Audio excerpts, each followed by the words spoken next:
10 മത്സരങ്ങളുടെ വിലക്ക് കഴിഞ്ഞ് തിരിച്ചെത്തിയ മഞ്ഞപ്പടയുടെ സ്വന്തം ഇവാനാശാന് വിജയത്തുടക്കം സമ്മാനിച്ച് മഞ്ഞപ്പടയുടെ കൊമ്പന്മാർ ബ്ലാസ്റ്റേഴ്സിന്റെ തട്ടകത്തിൽ വെച്ച് ഒഡീഷ എഫ്സിക്കെതിരെ 2 ഗോളുകൾക്കാണ് കൊമ്പന്മാർ ത്രസിപ്പിക്കുന്ന വിജയം നേടിയത്. ഒരു ഗോളിന് പിന്നിട്ട് നിന്ന ശേഷമാണ് രണ്ടാം പകുതിയിൽ കേരള ബ്ലാസ്റ്റേഴ്സ് ഒഡീഷ എഫ്സിയെ തകർത്തെറിഞ്ഞത്.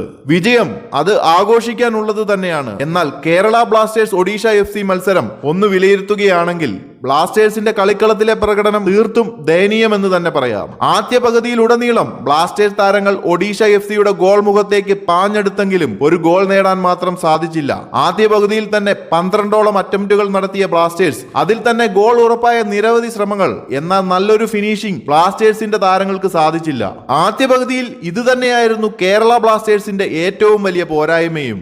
അതുപോലെ തന്നെ തീർത്തും ദുർബലമായ പ്രതിരോധ നിര. പ്രതിരോധത്തിലെ പ്രധാന താരങ്ങളെല്ലാം പരിക്കിന്റെ പിടിയിലും സസ്പെൻഷനിലും നിൽക്കുമ്പോൾ തികച്ചും ഇന്ത്യൻ പ്രതിരോധ നിരയുമായി മഞ്ഞപ്പടയ്ക്ക് തങ്ങളുടെ തട്ടകത്തിൽ ഇറങ്ങേണ്ടി വന്നു ഒഡീഷ എഫ്സിക്കെതിരെ.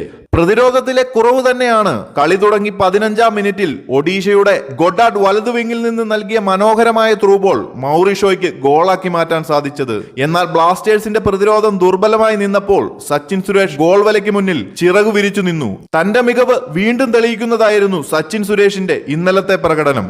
ബ്ലാസ്റ്റേഴ്സിന്റെ വിജയത്തിൽ നല്ലൊരു പങ്ക് സച്ചിൻ സുരേഷിനും അവകാശപ്പെട്ടതാണ്. അതിന് ഉത്തമ ഉദാഹരണമാണ് 22-ാം മിനിറ്റിൽ ബ്ലാസ്റ്റേഴ്സിനെ ഞെട്ടിച്ചുകൊണ്ട് റഫറി ഒഡീഷയ്ക്ക് അനുകൂലമായി വിധിച്ച പെനാൽറ്റി. മൗറിഷോയുടെ പെനാൽറ്റി കിക്ക് അതിമനോഹരമായി സച്ചിൻ തട്ടിയകറ്റുകയും റീബൗണ്ടിൽ നിന്നും വലയെ ലക്ഷ്യമാക്കി തൊടുത്ത മറ്റൊരു ഷോട്ടും തന്റെ പിടിയിലൊതുക്കിയ സച്ചിൻ സുരേഷിന്റെ മിടുക്ക് പ്രശംസനീയം തന്നെയാണ്.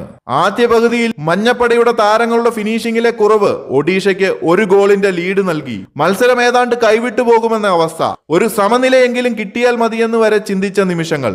എന്നാൽ രണ്ടാം പകുതിയിൽ ഇവാനാശാന്റെ തന്ത്രപരമായ സബ്സ്റ്റിറ്റ്യൂഷനുകൾ, കാര്യമായി ഒന്നും ചെയ്യാനില്ലാതെ നിന്ന KP രാഹുലിനെയും പെപ്രയെയും പിൻവലിച്ച് ദിമിത്രിയോസിനെയും ഇഷാൻ പണ്ഡിതയെയും യഥാക്രമം ഇറക്കി മുന്നേറ്റ നിരയുടെ ആക്രമണത്തിന് ശക്തി കൂട്ടി. അതിനോടൊപ്പം മിഡ്ഫീൽഡിൽ മുഹമ്മദ് ഐമനെയും അക്സറിനെയും ഇറക്കി. ആദ്യ മാറ്റങ്ങൾ തന്നെ ബ്ലാസ്റ്റേഴ്സ് ഏതു നിമിഷവും ഗോൾ മടക്കുമെന്ന പ്രതീതി ഉണ്ടാക്കി. 66-ാം മിനിറ്റിലെ ഫൗളിൽ കിട്ടിയ ഫ്രീ കിക്ക് വളരെ പെട്ടെന്നെടുത്ത അഡ്രിയാൻ ലൂണ ഇടതു വിങ്ങിൽ ബോൾ സ്വീകരിച്ച ഡൈസൂക്ക സക്കായി ഡിമിത്രിയോസിന് ഒരു ക്ലോസ് റേഞ്ച് ഷോട്ടിന് ഇട്ടുകൊടുത്തു. ഡിമിത്രിയോസ് അത് വളരെ മനോഹരമായി ഒഡീഷയുടെ വലയിലെത്തിച്ചു. സമനില നേടിയ ബ്ലാസ്റ്റേഴ്സ് കൂടുതൽ ആക്രമണം അഴിച്ചുവിട്ടു. സബ്സ്റ്റിറ്റ്യൂഷനുകൾ ബ്ലാസ്റ്റേഴ്സിന്റെ ഇടയിൽ കൂടുതൽ ഊർജം നൽകി. ഒടുവിൽ 86-ാം മിനിറ്റിൽ മുഹമ്മദ് ഐമൻ ഇടതു വിങ്ങിൽ നിന്നും തൊടുത്ത ഒരു ലോങ് റേഞ്ചർ വലതു വിങ്ങിൽ നിന്ന് ഒഡീഷ താരം ക്ലിയർ ചെയ്യാൻ ശ്രമിച്ച ബോൾ പിടിച്ചെടുത്ത അഡ്രിയാൻ ലൂണ ബോക്സിലേക്ക് കയറിയ ശേഷം സെക്കൻഡ് പോസ്റ്റ് ലക്ഷ്യമാക്കി ബോൾ ചിപ്പ് ചെയ്തിട്ടു. ഗോളിയെ കാഴ്ചക്കാരനാക്കി അത് വലയിൽ തുളഞ്ഞു കയറിയപ്പോൾ ബ്ലാസ്റ്റേഴ്സിന്റെ തട്ടകം ഒരു മഞ്ഞക്കടലായി ആർത്തിരമ്പി. ഇവാനാശാന്റെ വരവേൽപ്പ് പൂർത്തീകരിച്ച സംതൃപ്തി ഏവരുടെയും മുഖത്ത്. കൂടുതൽ ISL അപ്ഡേറ്റുകൾക്കായി ചാനൽ മറക്കാതെ ഒന്ന് സബ്സ്ക്രൈബ് ചെയ്യുക.